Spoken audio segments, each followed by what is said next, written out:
Bon, 4 ans, évidemment, ce n'est pas la fin d'un programme, ça va continuer. Quand on se projette à 4 ans, c'est plutôt parce qu'il y a une ambition stratégique dans le groupe à 2024.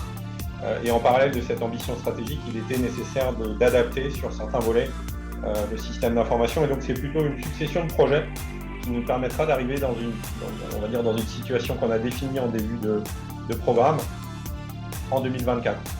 Bienvenue sur le podcast CIO Révolution. Si vous avez déjà écouté ce podcast et que vous avez aimé des épisodes, n'hésitez pas à les partager sur LinkedIn, ça nous aide énormément, surtout pour trouver de nouveaux DSI passionnants. Dans cette nouvelle saison, DSI, le pivot de la transformation d'entreprise, coproduite en partenariat avec Ersas et Allianz Le Mag, j'ai eu la chance d'interviewer 9 talentueux et talentueuses DSI qui se sont vraiment ouverts sur leurs enjeux et réflexions. Avec eux, vous allez être au cœur des enjeux de la transformation des entreprises. C'était passionnant. Mais avant le début de l'épisode, je me présente. Je m'appelle Bertrand Ruiz et je suis le CEO d'Ersas, une solution SaaS simple et puissante qui aide la direction générale, la DSI et les métiers à travailler ensemble pour structurer et piloter la transformation de l'entreprise. Si vous avez des enjeux de pilotage, n'hésitez pas à me contacter, ce sera toujours un plaisir d'échanger avec vous. Accrochez-vous, l'épisode arrive et je vous assure, ça dépote. Bonne écoute. Bonjour à tous, je suis ravi aujourd'hui de vous présenter Olivier Legal qui est le DSI du groupe Adelaide. Salut Olivier. Bonjour à tous. Olivier, tu peux nous en parler un tout petit peu plus du groupe Adelaide. Je pense que les gens connaissent les marques en dessous, mais pas forcément le groupe. Et aussi nous dire un peu qui t'es et d'où tu viens. Bien sûr. Donc le groupe Adelaide, c'est un groupe familial. Nous sommes courtiers en assurance. Le groupe aura 90 ans l'année prochaine. Voilà, donc nous ne sommes pas nouveaux sur le marché. Joyeux anniversaire. Merci beaucoup. Nous en sommes à la 3e puis la 4e génération à la tête du groupe. On représente 3 entreprises spécialisées. Donc la première entreprise, c'est Verlingue.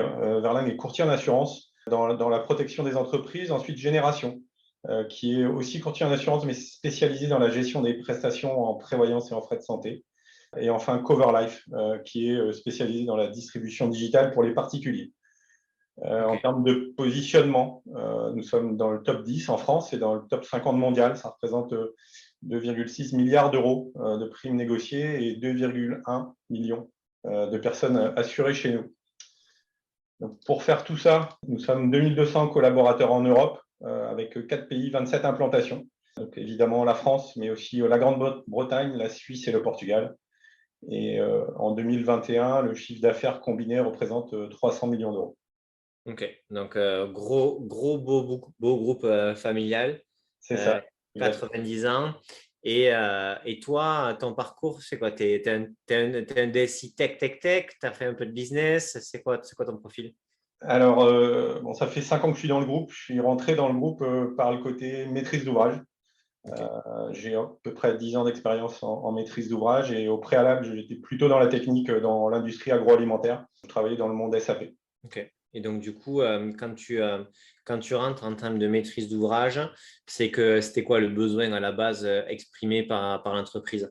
Donc, je suis rentré en 2017. L'idée de base, en fait, c'était de consolider les portefeuilles projets côté Verlingue, voilà, pour organiser autour de l'assurance de personnes et de l'IRD l'évolution des offres de services, en mettant en place dès 2018 puis 2019 une Digital Factory, donc j'y reviendrai tout à l'heure, et puis également de nouvelles offres de services autour, par exemple, de l'absentéisme en assurance de personnes, ou autour de certains extranets qu'on a pu mettre à disposition de nos clients en IRD dans le monde de l'automobile, par exemple.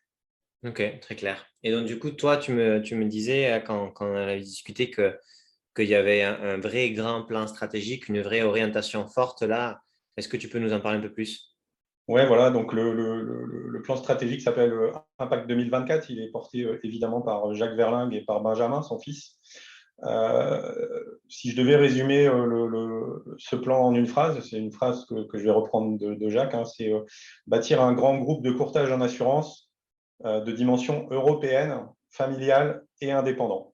Donc, il faut retenir européenne en s'étend dans différents pays en Europe, familiale, donc toujours porté par la famille avec conviction, et indépendant, ce qui nous permet d'être agile et rapide dans les évolutions de la société. Ok. Et ça, c'est un objectif à quelle échéance? Donc, le plan a démarré pour atteindre 2024. On a démarré en 2020. Donc, aujourd'hui, le plan est en cours.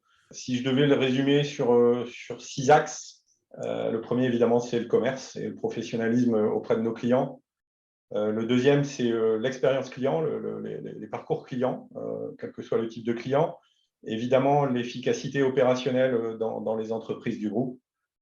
Un axe qui me concerne plus directement, c'est l'IT, la transformation et l'intégration des sociétés. Le cinquième, ce serait le volet RH, les talents, l'acquisition des talents, la gestion des compétences et l'expérience du collaborateur dans les sociétés du groupe. Et enfin, évidemment, la croissance du groupe en France ou en Europe. Et donc, du coup, tu disais, donc, il y a des rachats de sociétés, c'est ça? Oui, c'est ça. En fait, on grandit à la fois par de la croissance organique, par de nouvelles activités, et également par de la croissance externe. Donc, récemment, par exemple, on a fait l'acquisition d'un courtier à Lisbonne, Portugal, qui s'appelle Luso Atlantica. Et on a également pris des parts dans des courtiers qui se créent dans l'Est de la France. On est partenaire de Zenu, par exemple, un nouveau courtier grossiste. Et tu vois, alors, ben, l'assurance ou le courtage de bonne assurance, etc., c'est des secteurs qui évoluent extrêmement vite. Il y a beaucoup de concurrence. C'est quand même des métiers qui sont soumis à une digitalisation extrêmement forte.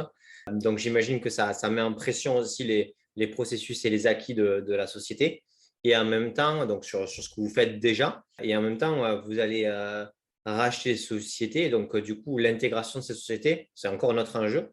Et du coup, comment, c'est un peu l'objectif aussi de l'échange, c'est comment tu gères en fait des temporalités qui ne sont pas les mêmes entre on modernise un existant qui est quand même concurrencé par plein d'acteurs, etc. Et puis même vous avez envie de vous améliorer dans vos processus, tout en aussi intégrant de nouvelles entreprises qui sont à des niveaux de digitalisation, de processus qui sont différents. Comment tu gères deux dynamiques en fait? Alors, c'est pas évident. Alors, c'est vrai qu'on est un métier de conseil, hein, d'accompagnement de nos clients. Et donc, on surinvestit dans le digital, dans la data, voire dans l'intelligence artificielle pour mieux se transformer. Donc, nous, on considère que je veux dire, pour orchestrer les éléments que tu viens de reprendre, on a différents enjeux à faire avancer en même temps. Ces enjeux auxquels on doit répondre, pour moi, il y en a 5. Le premier, c'est accompagner le développement et la croissance de nos sociétés dans le groupe pour atteindre les objectifs du plan Impact 2024. Donc, en effet, c'est à la fois sécuriser le quotidien. Ça va être également permettre la croissance organique, c'est-à-dire que notre système d'information actuel puisse héberger de nouvelles données ou de nouveaux métiers. Et enfin, ça va être l'intégration des sociétés issues des croissances externes. Donc là, on va faire de l'intégration dans notre système d'information ou de l'interfaçage avec les systèmes d'information existants. Le deuxième, ça va être, je veux dire, l'accélération du marché. Aujourd'hui, on doit faire face à une évolution rapide du marché de l'assurance. On doit faire face à une certaine concurrence, je dirais, des assurtech. Et pour ça, en fait, on a choisi nous, de s'appuyer sur ce que je pourrais appeler une logique d'écosystème. C'est-à-dire qu'à la fois, on va créer des partenariats quand c'est possible, à la fois, on va s'interfacer avec le SI de nos clients ou de nos partenaires. Et ça va nous permettre, en fait, d'avoir un écosystème plus large que simplement le système d'information du groupe Adélaïde. Enfin, et je le disais un peu tout à l'heure, le troisième enjeu de la DSI pour répondre à ta question, ça va être de s'adapter aux nouvelles attentes de nos clients, aux nouveaux standards en matière d'expérience client, des axes du plan Impact 2024, sachant que nous, on doit répondre à plusieurs types de clients. Évidemment, il va y avoir le client assuré, qu'il soit assuré chez Génération ou qu'il soit conducteur d'un véhicule de flotte. Il va s'attendre à avoir sur son smartphone l'application qui lui permet d'avoir l'information en temps réel de sa situation en fonction du contrat auquel il a souscrit. Le deuxième type de client, ça va être par exemple le DRH dans lequel travaille l'assuré, qui lui aussi va avoir besoin de gérer ses collaborateurs et à qui on va devoir apporter du service, par exemple en lui donnant accès à un certain nombre de transactions métiers sur notre système d'information. Et le troisième type de client, évidemment, ça va être l'assureur qui lui va s'attendre à dématérialiser des flux entre eux et nous de façon le plus transparente possible. Vous êtes combien là dans la DSI à date interne externe? Alors aujourd'hui, au moment où on se parle, on est une centaine d'internes et entre 60 et 80 externes en fonction du volume de projet. À ce jour, on doit être à peu près 65. Donc Okay. ça fait, on va dire, entre 150 et 160 ETP tout au long de l'année. Et du coup, donc sur les 160 là-dessus, c'est quoi le pourcentage de dev? Parce que pour faire les solutions là-dessus, c'est quoi un peu la répartition de tes équipes à toi? Alors, on est organisé un peu comme une ESN, c'est-à-dire que la DSI du groupe répond à l'intégralité du périmètre du groupe. On a une équipe de run qui va représenter une trentaine de collaborateurs qui assurent à la fois l'hébergement, la mise à disposition des systèmes d'information, l'évolution des infrastructures, l'ouverture et l'interfaçage à l'extérieur, la sécurité du système d'information et également l'assistance. Pardon. Donc ça fait environ une trentaine de collaborateurs. On va avoir une dizaine de collaborateurs qui va plutôt être sur le volet architecture et innovation autour du système d'information. Donc, c'est les gens qui sont propriétaires de notre système d'information socle. Et enfin, on a créé des équipes pluridisciplinaires par grande branche métier. Donc, à chaque fois, c'est environ une dizaine de collaborateurs internes, que ce soit en IARD, que ce soit en assurance de personnes ou que ce soit sur des fonctions support ou transverses comme le contrôle de gestion ou le juridique. Sachant qu'à côté, chez Génération, on a aussi une petite équipe plutôt orientée business analyst métier qui nous assiste pour les projets de gestion côté Génération. Et à côté de ça, deux équipes un peu transverses à la DSI, une équipe de transformation innovation qui suit un peu à contre-temps des projets, qui suit l'activité ou l'actualité des startups et de nos métiers au niveau tech autour de nous. Et puis une autre équipe d'une dizaine de collaborateurs qui suit à la fois le pilotage, donc on va dire type PMO, et qui a aussi deux types de ressources identifiées comme des pôles de ressources, que ce soit les ressources digitales qui peuvent intervenir dans les différents métiers, ou que ce soit les ressources data qui peuvent également intervenir dans les différents métiers en fonction des projets. Et enfin, c'est également cette équipe qui gère la direction de projet en cas de croissance externe. Ok. Voilà, donc c'est une petite ESN interne au groupe Adélaïde. Ok. Et du coup, pour être sûr de comprendre aussi comment tu t'y fais, comment tu t'y prends, quand tu as des évolutions, on va dire, sur de l'existant, parce qu'il faut le faire, parce qu'il y a la concurrence, etc., mais qui vont continuer à créer une certaine forme de dette par rapport à quelque chose que vous vouliez complètement refaire de zéro, parce qu'il y a tout un nouveau processus, etc. Comment tu gères les deux? Est-ce que tu fais par exemple, tu te dis, ben, le back, on le fait de manière à ce que ça puisse être réutilisable, ou le front plutôt? Comment tu gères pour ne pas gaspiller les ressources sur des choses un peu… C'est des fois des moments un peu difficiles à gérer.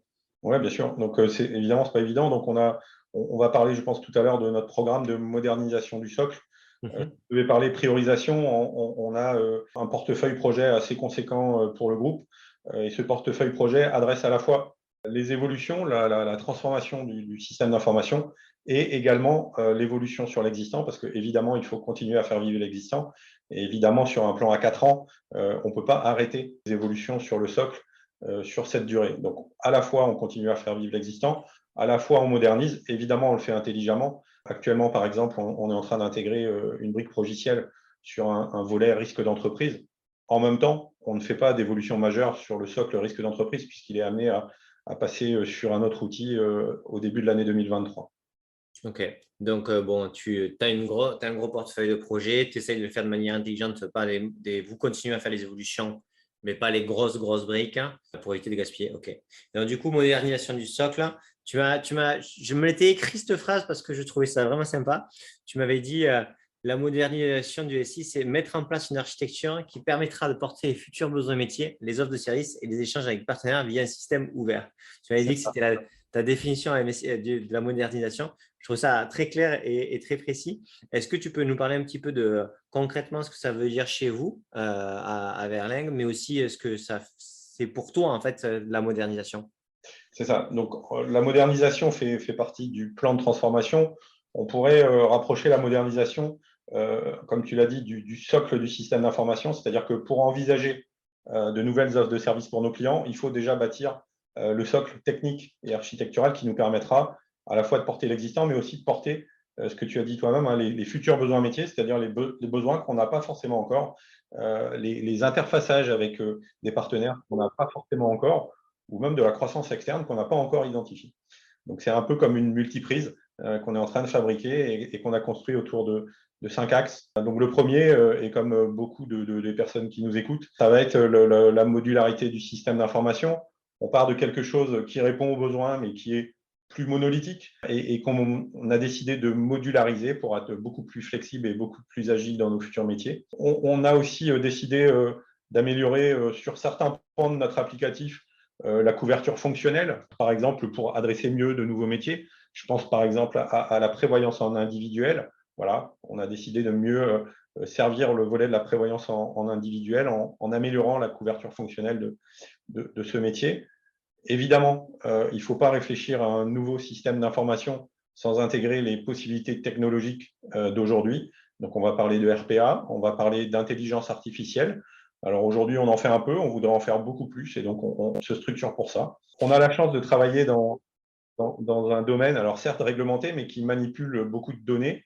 Et donc, on a décidé aussi d'axer ce plan de modernisation sur la mise à disposition maîtrisée de la donnée pour nos clients, qu'ils soient internes ou externes.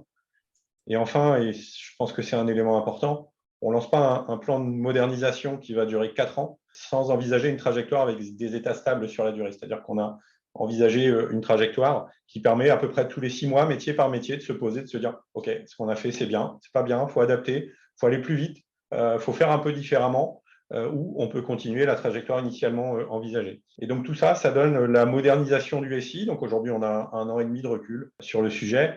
Ça avance bien, évidemment, c'est compliqué. Si je devais donner 2 exemples, on intègre aujourd'hui un logiciel de la société IGA qui s'appelle Veos sur un bout, sur un périmètre en fait de notre applicatif en IRD. Et en même temps, j'ai parlé de prévoyance en individuel, on a lancé un projet de développement en Prév parce qu'on n'a pas trouvé sur le marché la solution qui répondait à nos besoins. On a la chance aujourd'hui, avec la structure qui est la nôtre à la DSI, de pouvoir à la fois intégrer du logiciel ou développer, sachant que la majorité des applications sont en plus hébergées chez nous. Ok. Alors du coup, je me fais un peu l'avocat du diable, mais c'est pour être sûr de comprendre et aussi pour avoir ton avis là-dessus. Quand tu dis, tu sais, la modernisation, un plan de 4 ans, on peut retomber dans les vieux trucs de bon, à 4 ans, c'est bon, tout sera réglé. Donc, je ne pense pas que ce soit ton idée, mais je préfère avoir ton point là-dessus. C'est le premier. Et le second, c'est que, bon, ok, tu vois, l'assurance, on a 2 idées de l'assurance. C'est l'un des plus vieux métiers de la Terre, du monde, etc. C'est pas digital, etc. Pourtant, vous êtes quasiment 200, vous investissez de manière massive. C'est une entreprise familiale. Tu vois, on pourrait très bien dire, tu vois, pourquoi vous, en fait, ou pourquoi les actionnaires et directions comprennent l'enjeu du digital et du coup des investissements que ça représente qui sont massifs. Hein. On parle de plusieurs millions, ça c'est sûr, parce que 160 personnes, ça chiffre vite. C'est quoi ta vision là-dessus? C'est quoi la promesse de ces 4 ans-là et de dire à la fin, vous arrivez à quel état et forcément il y aura un nouveau plan et pourquoi? Et comment tu penses que la direction, pourquoi elle s'est accaparée de cet enjeu-là et qu'elle y met les moyens aussi massifs qu'elle met aujourd'hui? Bon, 4 ans, évidemment, ce n'est pas la fin d'un programme, ça va continuer. Quand on se projette à 4 ans, c'est plutôt parce qu'il y a une ambition stratégique dans le groupe à 2024. Et en parallèle de cette ambition stratégique, il était nécessaire d'adapter sur certains volets le système d'information. Et donc, c'est plutôt une succession de projets qui nous permettra d'arriver on va dire, dans une situation qu'on a définie en début de programme en 2024. Par exemple, je reprends le point de tout à l'heure, mais aujourd'hui, on n'adressait pas correctement le sujet de la prévoyance, ou en tout cas pas de la façon dont on souhaite l'adresser dans 4 ans, en individuel. Et donc, sur le sujet de l'individuel, voilà, on a un certain nombre de projets qui nous permettent aujourd'hui déjà de démarrer sur le sujet et puis aussi d'être en mode industriel à la fin du programme. Clairement, aujourd'hui, le plan de modernisation du système d'information est sponsorisé, porté, plébiscité par la direction du groupe. C'est-à-dire que ce n'est pas un sujet de DSI ou d'informaticien. C'est vraiment pour porter l'ambition à 2024 du groupe pour pouvoir se développer et atteindre les objectifs qui sont les nôtres en termes de croissance ou de services pour nos clients. Voilà, donc c'est vraiment plusieurs projets qui nous permettent d'arriver dans une situation qu'on vise. Et comme je parlais d'état stable tout à l'heure, on se permettrait de faire évoluer cette trajectoire si on se rend compte au cours de ces 4 ans qu'il est nécessaire d'évoluer vers la gauche, vers la droite, vers un autre métier. Par exemple, est-ce qu'il serait nécessaire d'intervenir plus, je ne sais pas, sur le sujet des CRM? Aujourd'hui, côté CRM, on a un développement interne qui répond aux besoins. Est-il nécessaire d'aller plus largement sur le sujet du CRM en cours de trajectoire? Peut-être. Nous verrons. Aujourd'hui, ce n'est pas dans la trajectoire, mais ce n'est pas pour ça que ça n'arrivera pas. Ok, donc il y a un objectif d'entreprise et toi, tu as calqué une modernisation IT pour pouvoir permettre que l'objectif soit rempli et que l'IT soit moteur là-dessus. C'est ça, c'est exactement ça. OK. C'est-à-dire que nous, on doit créer la plateforme qui permet à l'entreprise et au groupe de grandir selon des ambitions prédéfinies en début de plan.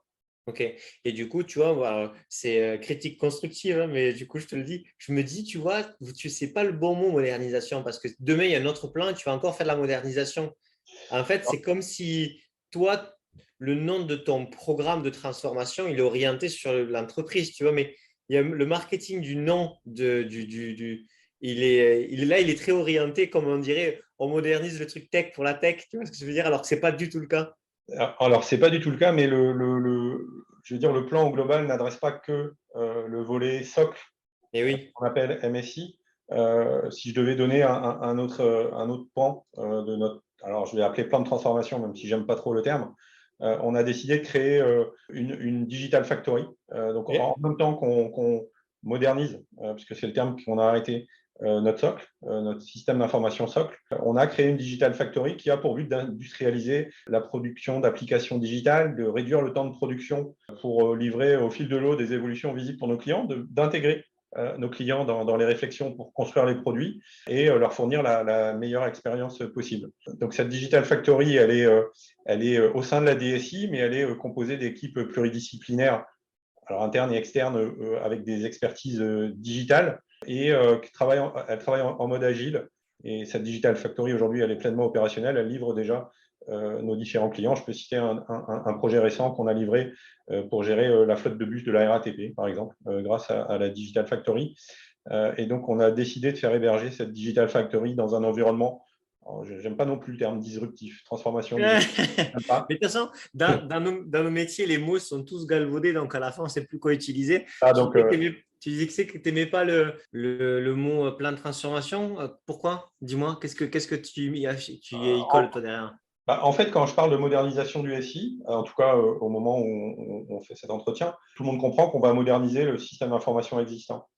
Si je parle de plan de transformation, on va vite imaginer quelque chose de très gros où chacun mettra des termes ou des projets qu'il imaginera qui ne seront peut-être pas la réalité, puisque transformation digitale, aujourd'hui, ça veut dire beaucoup de choses et de choses différentes dans la tête de plein de monde. Donc chez nous, c'est un plan de modernisation, mais qui comprend à la fois le socle, le digital et les offres de services métiers. Ok.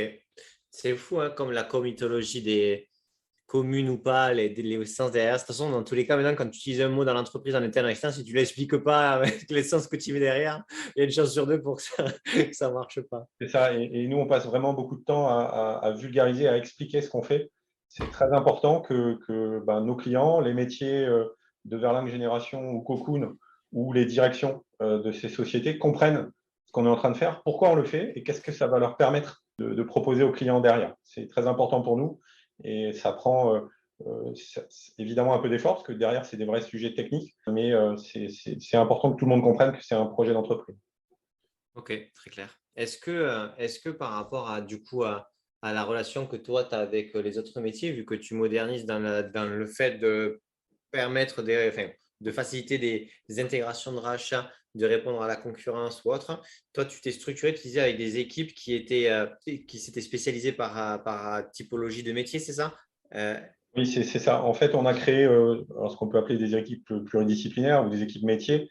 Donc, chaque pan projet, chaque portefeuille projet est découpé par grand métier. Alors, pour le moment, je prends l'exemple de l'IARD, tous les projets d'IARD sont dans une équipe qui est pilotée par un manager qui a de fortes compétences métiers en IARD, ce qui signifie que nos interlocuteurs métiers dans les différentes directions métiers parlent d'égal à égal avec la personne qui pilote cette équipe.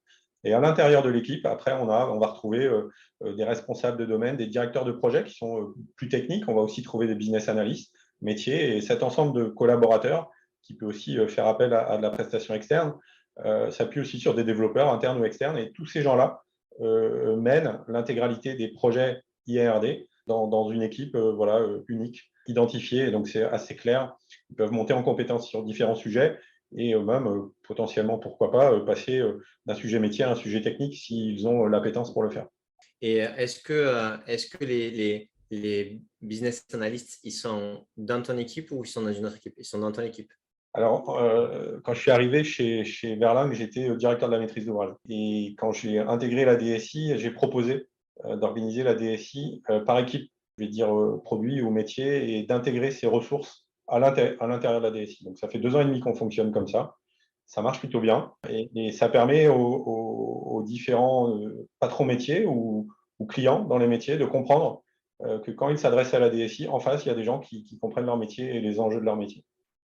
Ok, top. Et géographiquement parlant, dans l'espace, on va dire, du bureau, etc., ils sont éclatés dans les métiers.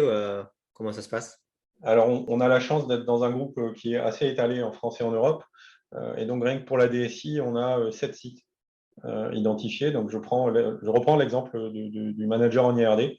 Françoise est à Paris et les patrons métiers en IRD sont plutôt à Paris, sauf pour la gestion. Donc, voilà, elle est en proximité des patrons et ça ne nous pose aucun problème de travailler à distance. Je reprends l'exemple de la Digital Factory. La Digital Factory est hébergée à Nantes, dans un environnement où il y a aussi des métiers de Verlingue et où on va aussi retrouver pas mal de SN, d'entreprises du numérique ou de start-up à Nantes. Voilà, donc on essaye de positionner les collaborateurs au plus proche. Et à Quimper, le bâtiment permet, que ce soit chez Génération ou chez Verlingue, d'être au plus près des métiers. Je parlais tout à l'heure de l'équipe projet de Génération. Ils sont au plus près des équipes de Génération dans le bâtiment de Génération. Chez Verlingue également. Et même au niveau des équipes de run, d'ailleurs, nos data centers sont sécurisés à Quimper. Donc, tout le monde est au plus près des équipes métiers et à l'écoute de leurs attentes et des attentes de nos clients. Ok. Et tu parles beaucoup de la Digital Factory. C'est un de tes éléments clés pour répondre aux attentes internes. Et du coup, est-ce que tu peux repréciser un petit peu on va dire les outils que tu as développés? Donc, tu as la Digital Factory qui doit répondre à quels enjeux et ensuite, quels sont les autres un peu gros pendants qui répondent à d'autres enjeux, type la modernisation. Est-ce que la Digital Factory, c'est la modernisation ou est-ce que c'est plutôt les évolutions petites? Enfin, tu vois, comment tu sèmes tout ça? Donc, si on prend un peu de recul avec tout ça, on va dire que l'évolution, la modernisation de notre système d'information, c'est l'ensemble. C'est-à-dire qu'à la fois, on travaille sur le socle, à la fois, on veut livrer de la valeur à nos clients de façon rapide. Et donc, la Digital Factory, c'est un outil qui a été créé pour ça. C'est-à-dire qu'en même temps qu'il y a des travaux assez conséquents, ou en tout cas sur des temps plus longs, sur une partie des éléments métiers socle, en même temps, la Digital Factory permet d'adresser vite les besoins de nos clients. On vient de livrer un projet qui s'appelle Easy Access Protection Sociale à destination de nos clients en assurance de personnes pour gérer justement leurs collaborateurs, les arrêts de travail, etc., pour leur apporter de la valeur sur les contrats de leurs salariés. Je vous ai parlé tout à l'heure de RATP Access. Voilà, on a créé un extranet à destination de la RATP pour gérer les véhicules de flotte de bus, les véhicules terrestres. Voilà, donc l'ensemble permet de moderniser le SI, c'est-à-dire que la Digital Factory s'appuie sur les métiers existants, mais notre architecture technique nous permettra, avec les développements de la Digital Factory, aussi de rebrancher ça sur le socle une fois mis en production, le socle modernisé. Donc les deux avancent pas à la même vitesse, mais dans la même direction. Ok. Et du coup, pour bien gérer, on va dire, quand les voies vont se regrouper, tu as travaillé sur la façon dont tu développais les produits avec des API propres, clean, pour pouvoir les réintégrer à la fin. Et est-ce que tu as des effets de bord que tu vois déjà où tu sais que tu vas avoir un peu de casse au moment où il va y avoir les routes qui se croisent? Alors, évidemment, c'est un sujet complexe. Sans détailler notre architecture, oui, on a prévu ce passage, je vais dire, du SI historique aux évolutions. Pour le moment, pas d'effet de bord, pas de problème. Les premières évolutions sont en production, mais on est encore loin de notre cible, donc on est vigilant. Ce n'est pas des sujets faciles, mais en effet, on a je dirais, décorrélé l'avancement du front de l'avancement du back, et notre architecture technique nous permet de le faire. Donc aujourd'hui, ça va. Ok, clair. Et aujourd'hui, dans tes enjeux, en dehors de tenir le rythme et la qualité de ce que tu fais, est-ce que tu as des enjeux aussi de gouvernance liés à la priorisation? Enfin, tu vois, il y a des choses qui changent, donc du coup, si ça change, il faut reprendre des décisions. Est-ce que tu as des enjeux de réallocation de ressources? C'est-à-dire, à un moment donné, il y a des choses qui vont consommer beaucoup plus que ce qu'on pensait, du coup, on doit choisir aussi là-dessus. Ou est-ce que, grosso modo, comme en fait, vous êtes dans une logique collaborative en continu, ça se fait ça, les gens le voient arriver, du coup, ça se fait assez naturellement. Enfin, voilà. Est-ce qu'il y a des enjeux en termes d'adaptation et d'adaptabilité de chacun? Alors oui, évidemment, il y a des enjeux. On doit s'adapter au fil de l'eau, aux nouvelles activités, aux nouvelles opportunités que nous pouvons trouver sur le marché, également aux nouvelles attentes de nos clients. Donc, au fur et à mesure, on adapte, je dirais, l'allocation de ressources, mais la trajectoire, le socle de la trajectoire en cours, aujourd'hui, avance correctement. On connaît les grands principes, les grands projets sur lesquels nous devons travailler. Et donc, c'est plutôt de la planification au fil de l'eau qui nous permet d'adapter l'allocation des ressources. Mais bon, globalement, avec 1 an et demi de recul, on est dans la trajectoire. On n'a pas eu de grosses évolutions. Évidemment, on a eu de nouveaux projets, parce qu'un projet qu'on définit au 1er janvier peut évoluer au 1er juin, mais on n'a pas eu de grosses évolutions de projet. Et aujourd'hui, on tient notre trajectoire. Et la cible à 2024, aujourd'hui, est toujours dans le vert. Ok, top. Oui, tu parlais aussi, on parlait, je suis très curieux, mais j'essaye de comprendre. Donc, il y a quand même des enjeux de tech extrêmement forts en termes d'architecture. Est-ce que tu avais les compétences en interne pour répondre à ces enjeux-là? Est-ce que tu allais chercher du conseil là-dessus? Comment et si tu as fait une façon et que tu penses il aurait fallu faire différemment, c'est quoi ton conseil? Alors, déjà, si je regarde notre plan de projet au global, nous souhaitons que ce soit un plan de projet porté par l'interne. On a la chance d'avoir, ce que je disais tout à l'heure, une DSI assez conséquente, avec beaucoup de compétences, avec des collaborateurs investis. Et donc, mon but, c'est que les projets soient portés par des collaborateurs internes.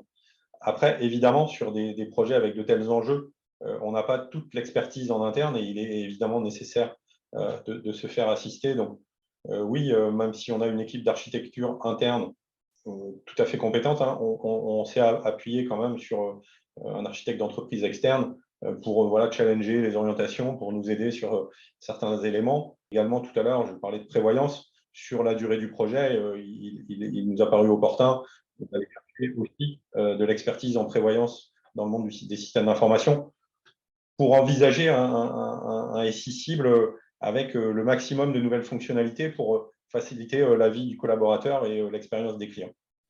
Ok. Et sur l'interopérabilité, parce que tu parlais de logiciels, de briques internes, etc., vraiment la capacité à l'architecture d'interopérabilité et de Lego, quoi. Ce côté best of breed, t'as pu l'avoir avec des compétences externes? Alors, sur la partie intégration de logiciels, on a évidemment les éditeurs qui nous assistent. Par contre, on mène l'intégration nous-mêmes. C'est-à-dire on a la chance d'avoir quelques collaborateurs qui ont une expérience dans l'intégration de logiciels en interne. Donc, on n'a pas d'intégrateur en tant que tel dans nos projets d'intégration. Voilà, et aujourd'hui, on a fait une mise en production conséquente en milieu d'année dernière et on a une nouvelle mise en production en cours et la prochaine sera en juin 2023. Ok, très clair. Et quand tu parles donc, du coup, de modernisation, pas de plan de transformation, je l'ai bien entendu, et de DSI cible, est-ce que du coup, tu te dis, bon, ben, ça se finit en 2024, hein, mais ça veut dire que 6 mois ou 7 mois à la fin, la direction va commencer à entamer un bilan et la création d'un nouveau plan. Et donc, du coup, tu sais que tu vas avoir une phase de delta avec les deux. Et du coup, toi aussi, tu anticipes dans tes équipes. Ou est-ce que la fin, en fait, pour l'instant, c'est pas encore, voilà, précis, etc. Et donc, du coup, tu n'as pas de stratégie de sortie?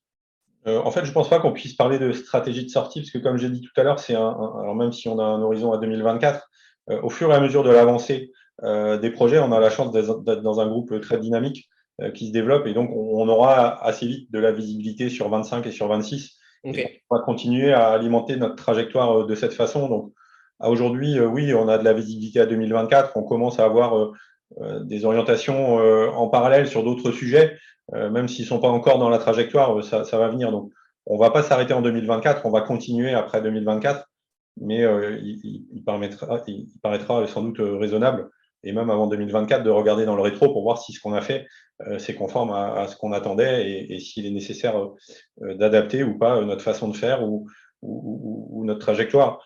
À aujourd'hui, oui, l'horizon c'est 2024, mais voilà, la suite semble se dessiner déjà. Ok. Donc, pas d'enjeu de rupture dans le cycle. C'est au contraire. Non, alors c'est un peu tôt encore pour le dire, mais non, pas d'enjeu de rupture, mais plutôt de nouveaux projets conséquents à suivre projets déjà identifiés. Ok, très clair. Mais super, on a fait un bon tour. Est-ce que tu as des éléments par rapport à la stratégie et aux tactiques que tu as mis en place qui seraient intéressants de partager? Il y a un point qui est important, je pense, c'est qu'aujourd'hui, on parle de beaucoup de projets, on parle de pas mal de ressources internes et externes. Et donc, évidemment, on parle aussi de budget. Et donc, un des axes qu'on a pris pour démarrer ce programme, c'est de faire un suivi budgétaire et un suivi de staffing strict avec des états stables tous les mois. Donc, tous les mois, on sait où on en est et on sait se projeter à peu près un an sur l'atterrissage financier. Et évidemment, on a une image, je dirais, à fin de programme pour vérifier qu'on est bien dans la cible. Ok, d'accord, super intéressant. Donc, même si c'est à fond les ballons, il faut quand même bien contrôler Ouais, à chaque fois. c'est À ça, c'est chaque ça. mois. Et c'est pour ça que j'ai pris le parti de créer une équipe organisation pilotage qui est vraiment en support de tout le reste de l'activité pour vérifier que ben, voilà, on suit bien la stratégie, on suit bien la trajectoire, on a les bonnes personnes et les bonnes compétences au bon moment et aux bons endroits. Et que, ben oui, évidemment, on ne fait pas tout ça sans budget. Et donc, le budget est suivi strictement. Et je pense que c'est une des clés de réussite de ce programme, en tout cas jusqu'à aujourd'hui. Ok, et ça, c'est une équipe anciennement appelée PMO. C'est quoi? C'est des mélanges de quoi? C'est combien de personnes? C'est quoi leur typologie de fonction au final? Donc, c'est piloté par un de mes plus proches collaborateurs. Au niveau pilotage, ils sont à peu près 5. Il y a un contrôleur de gestion dédié, il y a 2 PMO, il y a une personne qui pilote l'activité, donc il y a aussi le manager de l'ensemble. Et il a aussi, lui, la responsabilité de gérer la relation avec l'ensemble des partenaires quand il s'agit de relations en termes de ressources humaines, donc de la prestation ou de l'appel à forfait par des centres de services. Voilà, et donc il a je veux dire, la vision globale de tout ce qui se passe à la DSI, que ce soit des achats, de la prestation ou du forfait, ce qui permet d'avoir aussi une bonne visibilité sur ce qui se passe. Ouais, c'est sûr que là, vu le nombre que vous êtes, etc., il y a des volumes importants de. Oui, après, c'est maîtrisable, mais c'est important. Et évidemment, sur des projets de ce type, il y a des risques, donc il faut maîtriser au maximum le risque. Ok, super important. Et dis-moi si tu rencontrais un directeur général d'une belle ETI, etc., et que tu sentais qu'il était pas convaincu à 100% que l'IT est créateur de valeur et qu'il faut investir dessus pour pouvoir suivre son exigence de croissance et de modernisation, tu lui dirais quoi? Alors, je pense que je lui dirais de commencer par faire un état des lieux de son existant. Je pense que le plus important, c'est de savoir quelles sont les forces et les faiblesses du système d'information existant. Ensuite, je pense qu'il faut se projeter dans l'entreprise dans 4 ans ou dans 5 ans. Où est-ce qu'on veut aller et comment on fait pour passer d'un système d'information existant, mais qu'on maîtrise, c'est-à-dire on sait où on en est, à la cible pour l'entreprise, qui peut être, comme nous, de la croissance externe ou organique, de nouveaux métiers, etc. Et ensuite, charge aux équipes, dont l'IT, d'écrire la trajectoire qui permet de passer de l'un à l'autre. Ok, donc tu dis sans jugement, ok, votre état actuel, c'est celui-là, point positif, point négatif. Ok, c'est une photo, sans jugement. Ensuite, on développe la stratégie, le point cible à 4 ans en termes business, en termes d'entreprise, etc. Et Exactement. là, du coup, c'est aux équipes de dire pour y arriver, il y a une trajectoire et si on n'a pas cette trajectoire-là, ça peut être compliqué d'y arriver, c'est ça? Exactement. C'est-à-dire qu'il ne faut pas que ce soit un plan de transformation qui soit porté par les équipes techniques. Le but, c'est de répondre aux différentes directions, à la stratégie de l'entreprise. Charge ensuite, en effet, à la DSI de proposer les outils qui permettront de porter cette trajectoire. Donc, on a parlé, nous, tout à l'heure de système ouvert. Voilà, c'est ce qu'on fait. Mais ce n'est pas pour nous, ce n'est pas pour faire plaisir au public informaticien. C'est vraiment pour porter la stratégie de l'entreprise et pour être le plus flexible possible sur la durée du plan. Très clair. Bon, super. Je pense qu'on a fait un bon tour, hein. Est-ce que tu as encore une dernière chose à rajouter ou pas? Alors, Dis-moi. j'en ai une petite dernière. J'ai parlé tout à l'heure dans l'organisation de la DSI d'une équipe qui travaille sur la transformation et l'innovation.